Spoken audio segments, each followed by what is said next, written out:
Lord, salamat sa napakagandang gising. Lord, I thank you for this brand new day. Thank you for waking me up. Salamat at nagising ako, Panginoon. Maraming salamat sa napakagandang gising ko na ito. Tatanggapin ko po ito as another form of blessing. Humihingi po ako ng patawad, Lord, dahil minsan hindi ko nakikita ang kagandahan ng umaga at araw.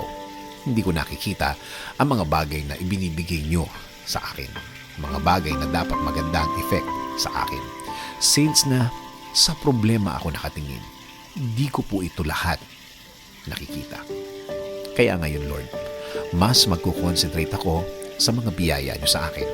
Mas ibubukas ko ang aking mga mata, aking puso, ang aking isip. Mas hahanapin ko ang kagandahan ng araw at kagandahan ng sitwasyon. Sa ganda ng mga bagay na inilalagay nyo sa aking buhay. Salamat din, Lord, sa mga taong nasa aking buhay ngayon. Sa mga kaibigan na hindi ako iniwan kahit nasa gitna ako ng maraming problema.